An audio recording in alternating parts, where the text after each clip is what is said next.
Alors dans cette vidéo, on va voir comment on sélectionne un ID pour pouvoir y appliquer donc du CSS sur ce bouton là avec module CSS. Donc comme on l'a vu dans la vidéo précédente, lorsque j'utilise une class name, je n'arrive pas à changer la couleur du bouton. Je veux qu'il soit rouge. Le message ne peut pas être vide, c'est-à-dire que si la condition affiche ça, il faut que lui change de couleur. Donc là, je fais mon CSS avec module.css. Donc pour sélectionner un ID et pour appliquer du CSS, donc là actuellement j'ai des classes et j'ai des éléments, mais je n'ai pas d'ID. Donc là, je vais créer un ID. Je vais l'appeler, donc ça sera l'ID red pour la couleur rouge. Je vais y mettre la couleur rouge sur ce bouton. Donc je vais faire background color red. Donc maintenant, il va falloir que je sélectionne cet identifiant pour pouvoir y appliquer ce CSS là. Donc je vais sur mon bouton, envoyer. Je vais vouloir y changer la couleur, donc je vais y mettre un ID. Donc là, c'est un composant button. Dedans, j'y mets les accolades. Donc là, l'ID, je le passe en props parce qu'il est déjà là, ici, là. Si je vais dans UI, je le monte. Voilà, je passe en props l'ID pour que l'ID aille bien dans le button.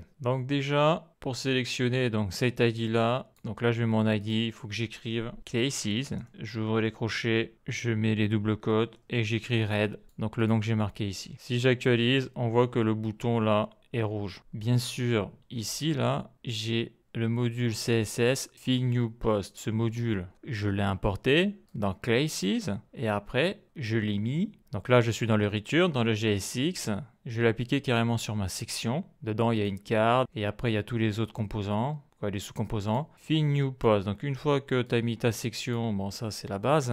Ton fichier classes et le nom de ton fichier CSS générique. Là. Donc ça c'est ma classe. Bon j'ai envie de dire même si je ne le mets pas, je pense que ça marcherait. Mais ça je vais le laisser là, parce que c'est ma mise en page. Donc là dans mon bouton, il suffit que je marque classes et ici là l'ID red. Là par exemple si je change la couleur pour voir que ça marche très bien, je vais mettre vert. Si je passe ici, on voit que c'est passé au vert. Donc ça fonctionne. CTRL Z.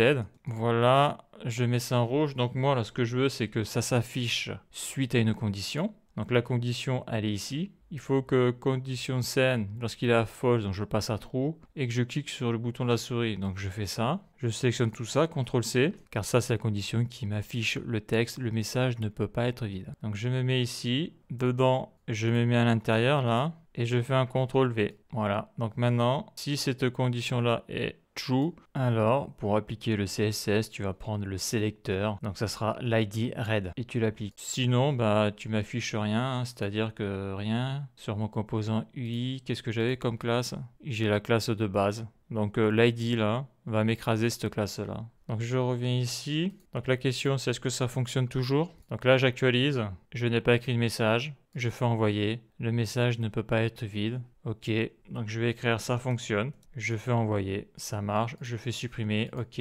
Donc si je fais ça, ça ne marche pas. Dès que je tape du texte, ça fonctionne. Bien sûr, je peux toujours mettre mon image. Là, je vais sélectionner le lien. CTRL-C, CTRL-V, envoyer. Voilà, je supprime. Donc dans cette vidéo, on a vu comment utiliser donc un ID, pouvoir y mettre du CSS et le sélectionner avec classes, les crochets, après double quote et le nom de l'identifiant. D'ailleurs, je vais le faire aussi pour lui, car on avait vu dans la vidéo précédente que je ne pouvais pas mettre du margin bottom. Voyons si ça marche.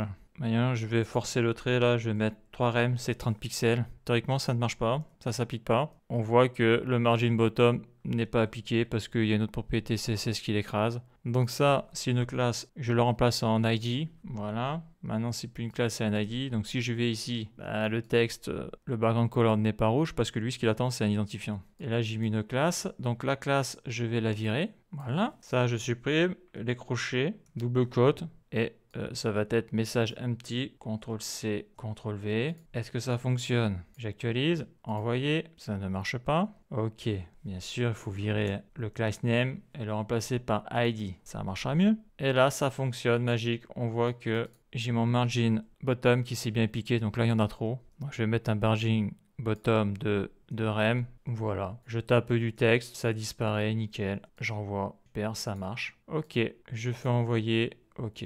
Donc dans la prochaine vidéo, ce que j'ai envoyé dans la base de données au niveau de l'URL de la photo, je vais faire en sorte que pour les posts où il y a l'URL de la photo, je vais faire en sorte que ça s'affiche. Donc la suite dans le prochain épisode.